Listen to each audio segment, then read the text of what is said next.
بسم الله الرحمن الرحيم.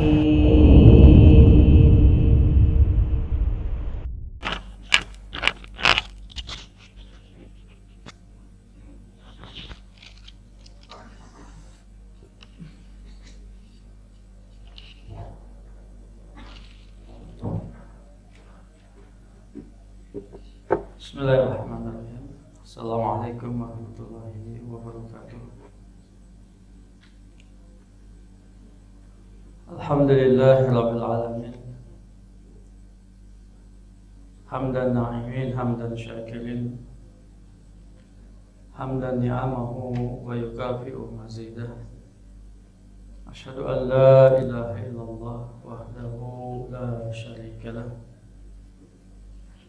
Wa asyhadu anna Muhammadan abdullahi wa rasuluh. Allahumma salli wa sallim wa barik ala nabiyyina Muhammadin wa ala alihi wa ashabihi ajma'in wa man tabi'ahum bi ihsanin ila yaumiddin.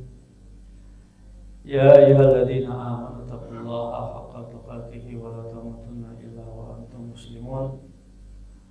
Summa ma ba'du fa inna ahsanal hadisi kitabullah wa khairal hadyi hadi nabiyina Muhammadin sallallahu alaihi wa alihi wasallam wa syarrul umuri muhdatsatuha fa inna kulla muhdatsatin bid'ah bid'ah kullu bid'atin dhalalah kullu dhalalatin finnar. Allahumma inna nas'aluka ilman nafi'an wa rizqan thayyiban wa 'amalan mutaqabbalan. Allahumma inna na'udzubika min ilmin la yanfa' wa min qalbin la yakhsha wa min nafsin la tashba' wa min da'watin mustajaba laha. Allahumma 'allimna ma yanfa'una wanfa' bima 'allamtana wa zidna ilma. Allahumma aslih lana syu'unana kullaha wa la takilna ila anfusina tarfata 'ain. Rabbana taqabbal minna innaka antas sami'ul 'alim wa tub 'alaina innaka antat tawwabur rahim. Ikhwani wa akhwati al-'aizza rahimani wa rahimakumullah. Jamaah salat zuhur Masjid Abu Salam yang dimuliakan Allah Subhanahu wa taala. Sejenak kita kembali duduk di majelis ta'lim, majelis ilmu, dalam rangka kita menunaikan kewajiban kita untuk menuntut ilmu agama sebagai landasan dan dasar kita untuk beramal saleh. Semoga ilmu yang kita pelajari menjadi ilmu yang bermanfaat. Alhamdulillah, segala puja dan puji bagi Allah Subhanahu wa taala, Rabb semesta alam dan sekutu baginya, atas berbagai limpahan nikmatnya, rahmat dan karunia-Nya, keberkahan, keutamaan dan kebaikan yang sangat banyak, tidak terhingga, tidak terbilang. Nikmat iman dan Islam, nikmat kitab sunnah, nikmat taufik wal hidayah, nikmat al-afwa wal afiyah, nikmat al-aman wa salamah dan berbagai nikmat lainnya. Tidak lupa salawat dan salam kita limpahkan, kita aturkan kehadiran baginda Nabi Muhammad sallallahu alaihi wasallam beserta keluarga beliau, sahabat beliau dan umat hingga akhir zaman. Ikhwan fiddin rahimani wa rahimakumullah, kita melanjutkan kajian dan pembahasan kita di kitab Bahjah Qulubil Abrar wa Qurratu Uyun Syarah Jami' Al-Kalim Al-Mukhtar karya Fadilat Syekh Abdurrahman bin Nasir As-Sa'di rahimahullah ta'ala. Kita sampai di hadis yang ketiga.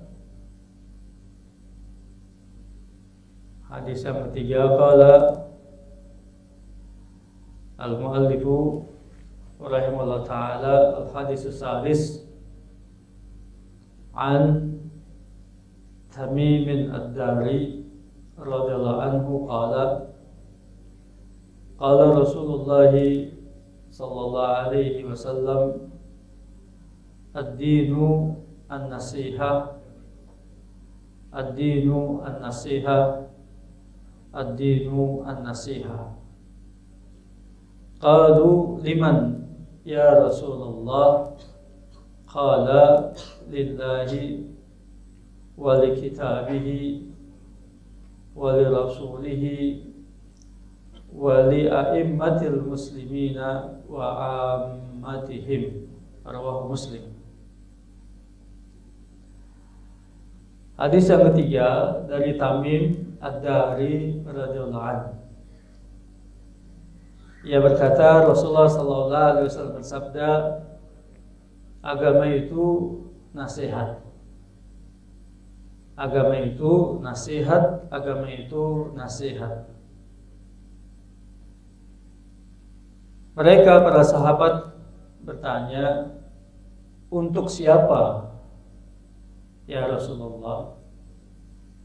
Beliau menjawab, untuk Allah, untuk kitabnya, untuk Rasulnya, untuk pemimpin-pemimpin kaum muslimin dan kaum muslimin seluruhnya. Jemaah sekalian yang dimuliakan Allah Subhanahu wa taala. Takhrij hadis ini jelas, hadis ini sahih, dikeluarkan oleh Imam Muslim.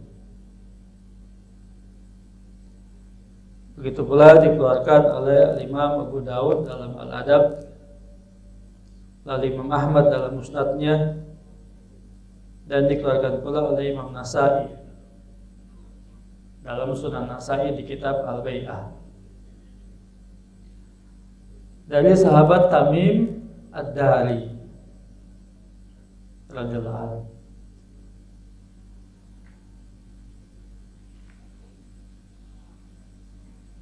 Dijelaskan oleh Al-Imam Ibn Rajab Al-Hambali rahimahullah ta'ala tentang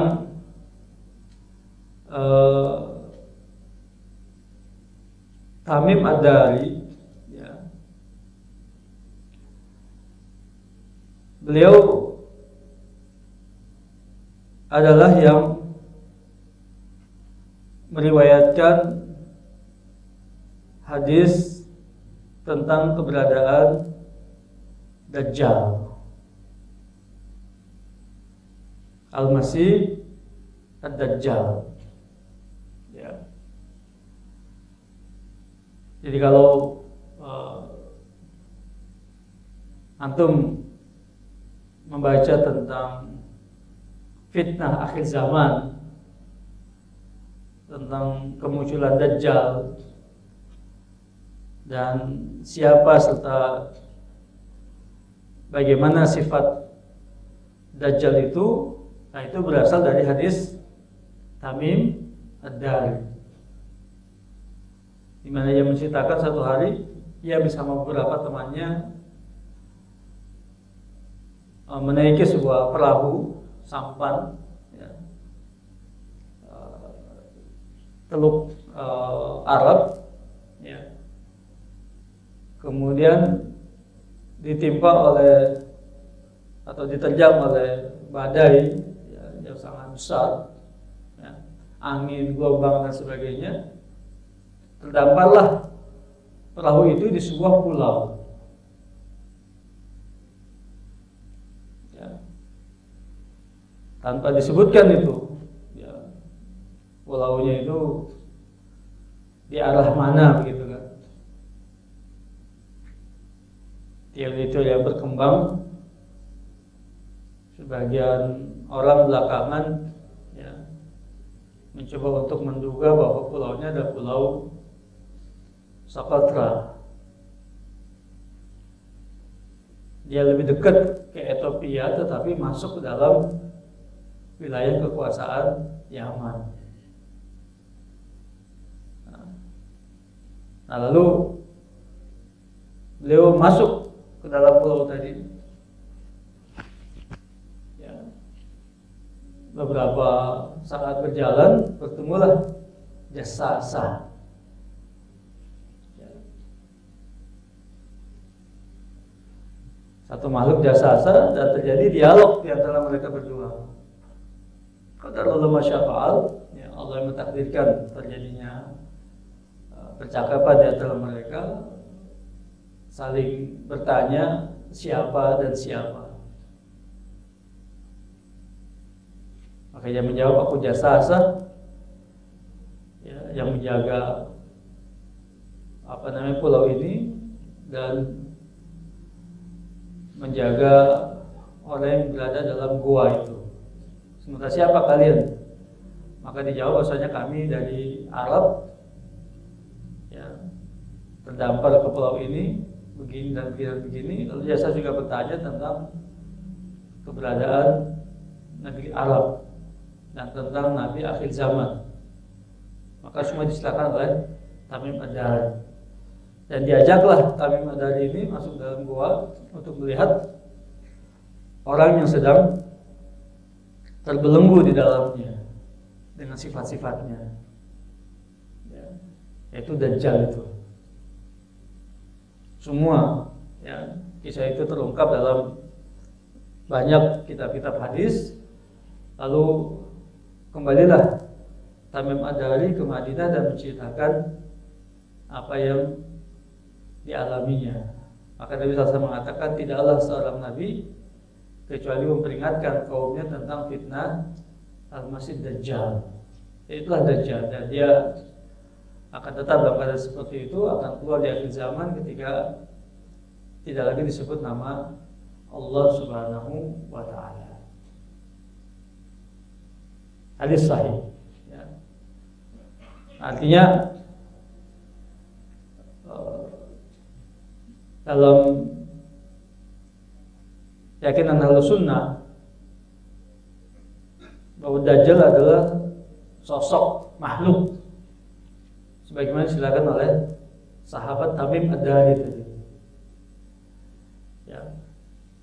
Meskipun belakangan ini, ya, zaman kita ini fitnah itu, ya, dapat diwakili dengan berbagai bentuk dan model. Ya. Sistem kapitalis, sistem materialis, ya, kemudian juga rekayasa yang dilancarkan oleh kaum globalis, semuanya, ya, dapat mencerminkan sepak terjang sebagaimana dilakukan oleh Dajjal, yaitu membolak-balikan fakta, ya. Yang benar menjadi salah, yang salah menjadi benar, yang hak menjadi batil, yang batil menjadi hak yang diikuti, dan seterusnya membolak-balikan fakta. Nah, itulah Tamim Ad-Dari radhiyallahu anhu. Hadis ini berbicara tentang ad-din, nasihat, agama itu nasihat. Sebagian imam seperti Al-Imam Abi Daud memasukkan bahwa hadis ini termasuk dalam hadis yang pokok dan utama dalam agama Islam.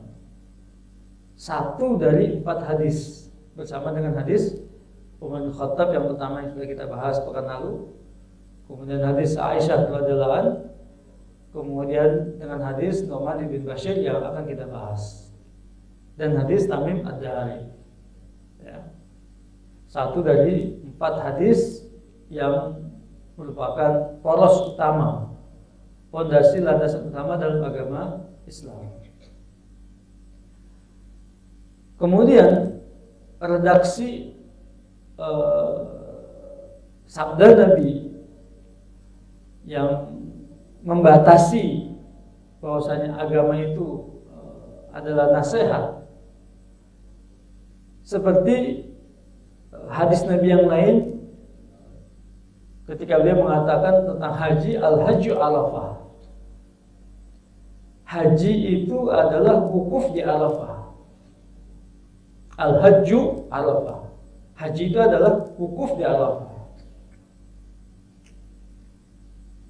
Jelas bahwa manasik haji bukan cuma wukuf. Betul kan? Haji itu kan bukan cuma wukuf dia. Bahkan ada tawaf ifadhah. Ya. Ada sa'inya, ada lontar jamaratnya misalnya, dan semua serangkaian manasik haji. Tapi kenapa Nabi mengatakan al-hajju Arafah? Haji itu adalah wukuf di Arafah, menunjukkan bahwa wukuf di Arafah merupakan salah satu rukun ibadah haji yang terpenting, yang utama. Bahkan menjadi syarat sahnya ibadah haji adalah wukuf di Arafah. Ketika seorang berhaji lalu dia tidak wukuf, maka haji tidak sah. Ya. Demikian pula ini. Ketika dikatakan ad-dinu nasihah, agama itu kan satu bangunan yang utuh. Pondasinya, tiang-tiangnya, dinding-dindingnya, atap penutupnya, satu bangunan yang utuh. Ketika Nabi hanya menyebutkan agama itu nasihat, maka menunjukkan bahwa nasihat ini merupakan salah satu bagian pilar agama yang terpenting. Salah satu bentuk pilar agama yang terpenting. Apa bagiannya? Bagiannya apa itu? Mencakup semuanya sebenarnya nanti.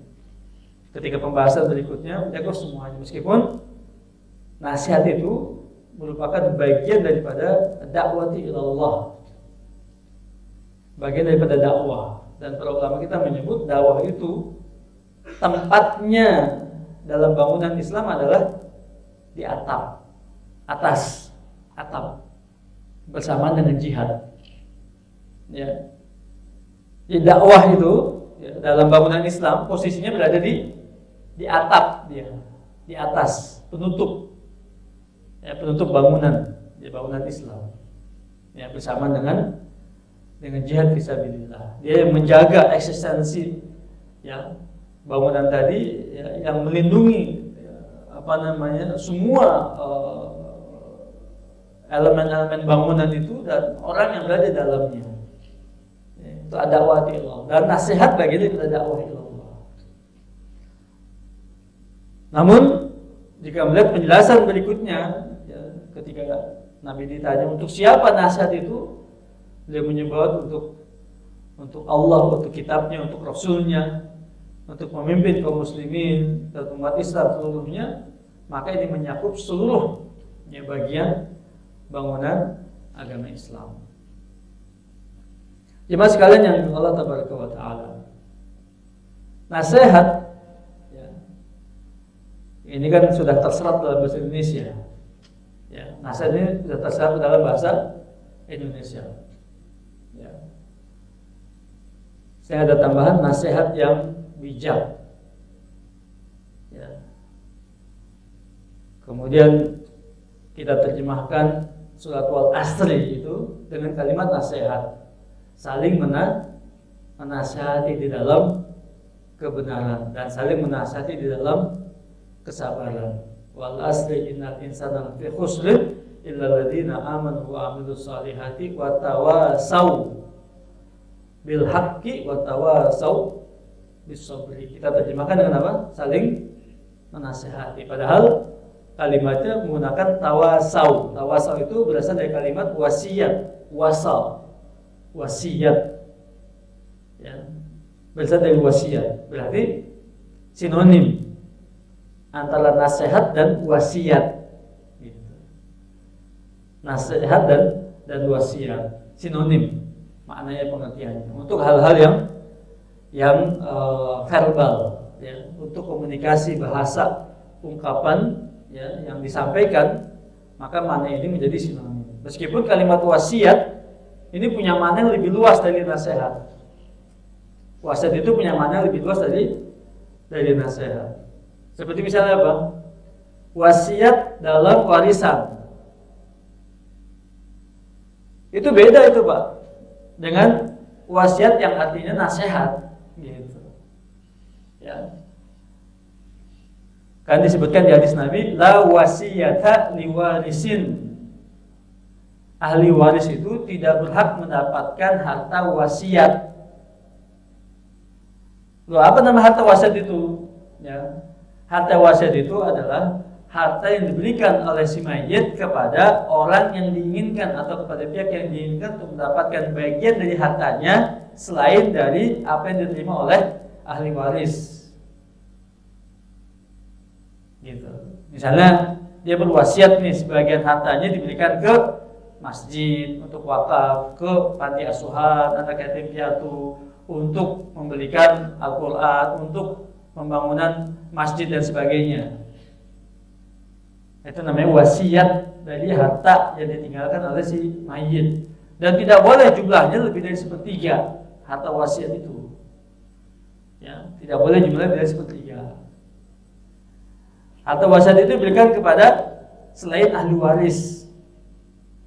Misalnya saja antum punya kerabat yang bukan ahli waris dan dia sangat miskin untuk dibantu begitu, maka boleh tuh diwasiatkan diambil dari harta kita itu, kita tulis wasiatnya. Sebagian harta ini diberikan ya ke orang itu. Mimba di wasiyatin tusu nabiha audain. Fil ayat qablaha mimba di wasiyatin yusi nabiha audain. Itu wasiat. Wasiat juga artinya adalah perintah. Perintah. Walaqad wasainal insana biwalidayhi ihsana. Kami wasiatkan kepada manusia untuk berbuat baik kepada kedua orang tuanya. Maka wasiat itu adalah perintah. Wa wasaina, kami perintahkan. Wasiat artinya adalah perintah.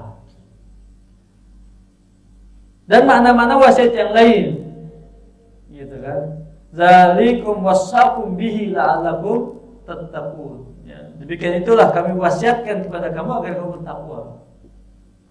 Itu kami perintahkan, itu perintah. Jadi makna wasiat lebih luas ketimbang nasihat. Sementara nasihat itu sendiri ya berasal dari kata, secara etimologi bahasa berasal dari kata nasahtul asal, yaitu apa? Memurnikan proses penyaringan madu. Jadi kalau orang Arab itu ya mengambil madu dari sarangnya, ya. Namanya madu dari sarangnya itu kan masih bercampur dengan beberapa apa namanya? Ya, elemen di situ madu itu. Kalau dari sarangnya, untuk peras sarangnya tadi itu dengan proses penyaringan itu, ya baik yang manual atau juga yang otomatis dengan mesin canggih belakangan ini, ya itu kan dipisahkan antara kandungan airnya, antara bivolennya, kemudian antara apalagi misalnya anakan yang masih ada dalam sarang tadi misalnya, itu kan semua itu disaring, filterisasi, disaring sehingga menghasilkan untuk mendapatkan madu yang betul-betul murni.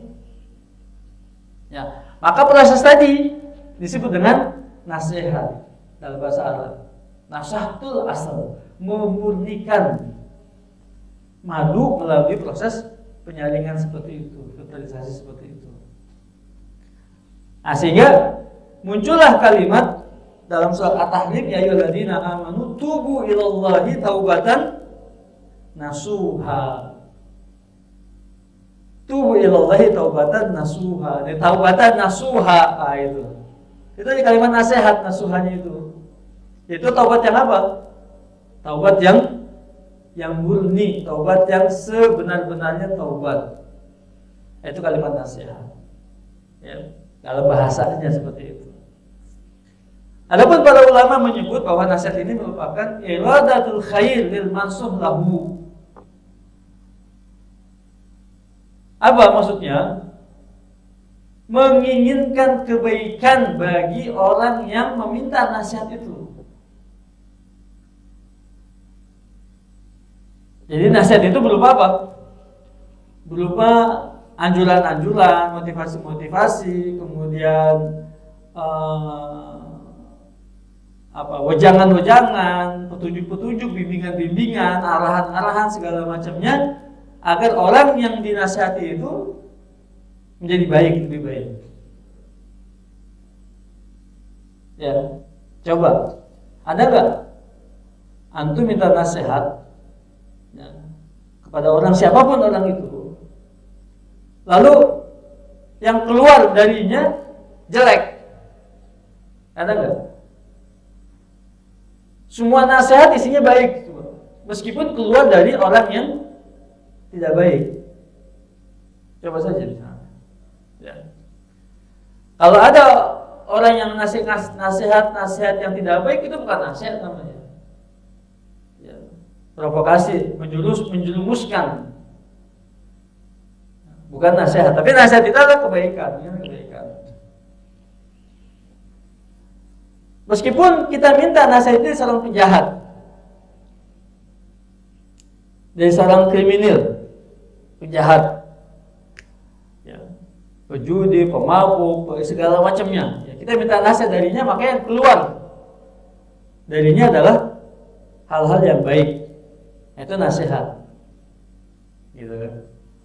Bukan yang jelek. Kalau yang jelek bukan nasihat namanya. Ya. Provokasi yang menjerumuskan. Nah, itu secara pengertian syar'i. Masuk kepada penjelasan tentang makna nasihat yang ditanya oleh sahabat tadi. Untuk siapa nasihat itu? Karena kan keinginan yang kebaikan tadi, menginginkan kebaikan, makanya dinasihati tadi. Untuk siapa? Lillah. Maka nasihat untuk Allah, apa maksudnya? Nasihat untuk Allah gitu. Maka pemaknanya adalah kebaikan yang seharusnya kita berikan kepada Allah Taala. Apa beliau mengatakan?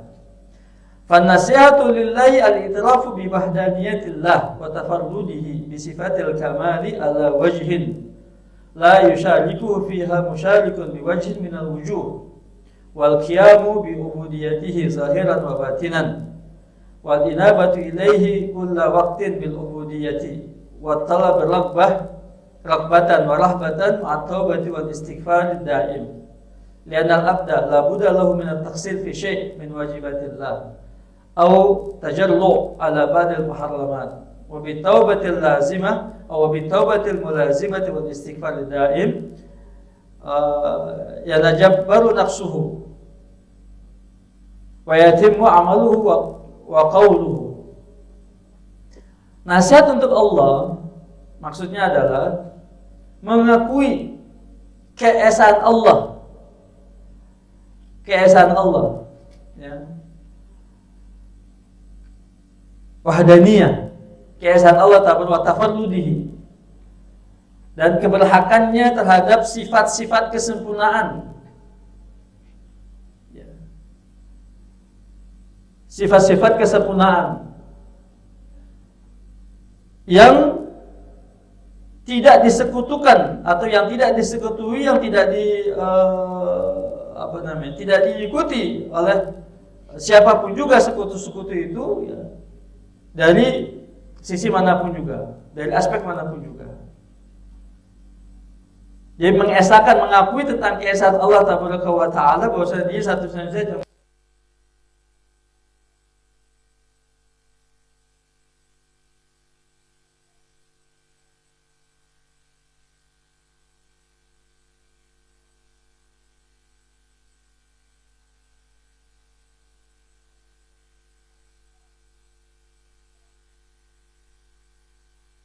Menyertainya Tabaraka wa Ta'ala dalam sifat-sifat kesempurnaan tersebut, ya, dari aspek manapun juga.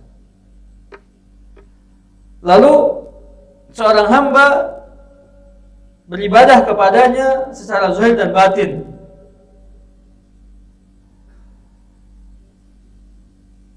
bertobat hanya kepadanya, lalu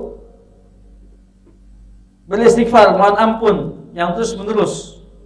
Karena bagaimanapun juga seorang hamba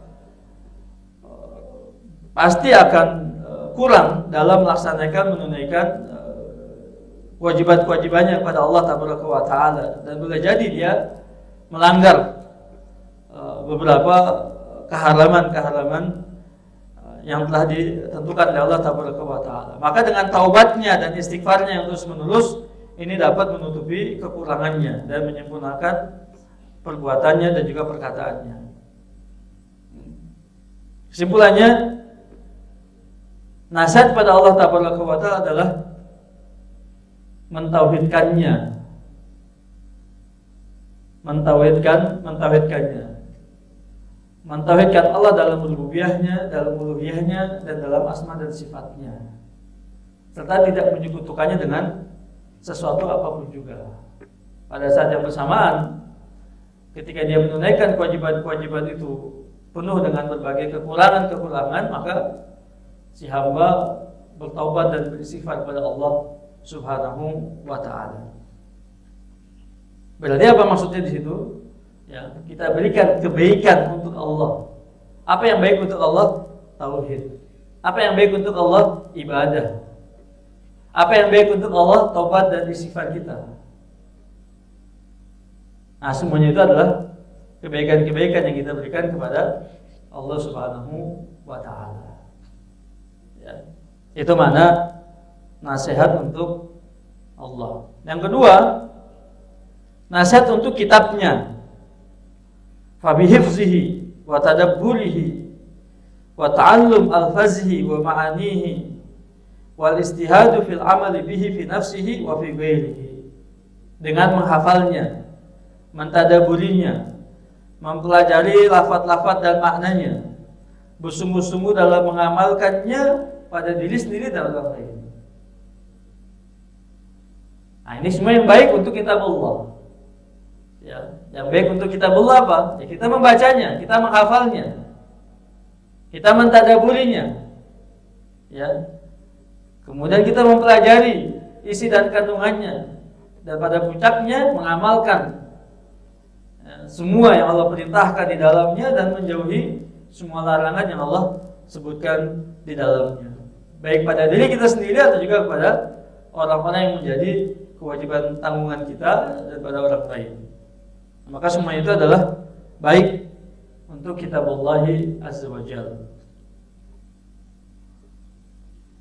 Nasihat untuk Rasulnya, fahiya al-imanu bihi wa mahabbatihi wa taqdimihi fiha ala nafsi wal walad wa tibaihi fi usuluddin wa furu'i wa taqdimi qawlihi ala qawli kulli ahad wal istihad fil ihtida bihadihi wa nusri lidinihi. Nasihat untuk Rasulnya adalah beriman kepadanya dan mencintainya. Beriman kepadanya dan mencintainya. Lalu mendahulukan Rasul sallallahu alaihi wasallam atas dirinya sendiri, hartanya dan juga anak-anaknya. Ini kan berdasarkan siapa nih hadis Umar bin Khattab ini kan, la yu'minu ahadukum hatta akuna ahabba ilaihi min nafsihi wa waladihi wa nasi ajma'in. Kan begitu. Mengikuti Rasul sallallahu alaihi wasallam dalam semua perkara-perkara agama, yang usul dan yang furu', yang pokok dan yang cabang. Mendahulukan perkataannya dari perkataan siapapun juga. Bersungguh-sungguh dalam mengikuti petunjuknya dan membela agamanya. Maka itu semua itu adalah baik untuk Rasulullah sallallahu alaihi wasallam. Wa amma nasihatu li'aimatil muslimin wa hum ulatuhum minal imamil a'zam ilal umara wal qudat ila jami' man lahum wilayah 'amma aw khassah fa bi'tiqadi wilayatihim wa sami wa ta'ah lahum wa hasn nas ala dhalik wa badlu ma yastati' min irsyadihim wa tanbihihim ila kulli ma yanfa'uhum wa yanfa'un nas bainal qiyami biwajibihim. Nasihat untuk pemimpin kaum muslimin. Ya, mereka adalah semua pemimpin kaum muslimin, baik mulai dari imam yang tertinggi, pemimpin tertinggi, ya, presiden atau imam al-azam misalnya, serta pejabat-pejabat yang berada di bawahnya. Ya, pejabat-pejabat yang berada di bawahnya, termasuk hakim-hakim, ya, dan seterusnya. Baik kekuasaan yang umum atau juga yang khusus, memiliki kekuasaan yang umum atau juga yang khusus atau yang lebih kecil. Bagaimana nasihat pada mereka? Meyakini tentang kekuasaan mereka, jabatan mereka, ya, diakui, kita mengakuinya. yang tentang jabatan itu, mendengar dan taat pada mereka selama dalam urusan yang ma'ruf, ya. Mengajak manusia juga untuk mendengar dan taat kepada para pemimpin kaum muslimin, ya. Lalu semaksimal mungkin memberikan nasihat-nasihat yang baik, petunjuk-petunjuk, bimbingan-bimbingan, irsyad yang baik, ya. Serta memberikan konstruktif, kritik yang konstruktif, ya, tanbih, ya, kepada mereka agar memberikan yang bermanfaat, untuk mengerjakan yang bermanfaat bagi manusia, ya, bagi mereka dan juga bagi rakyatnya, ya, dan agar mereka menunaikan kewajiban mereka dengan sebaik-baiknya, ya. Jadi ini nasihat untuk para pemimpin, ya. Dan disebutkan juga dalam manhaj salaf bahwa cara menasihati pemimpin adalah bainaka wa bainahu, ya, antara kamu dengan dia, ya, bukan berorasi di pinggir jalan, di depan umum, demonstrasi dan sebagainya, bukan, ya.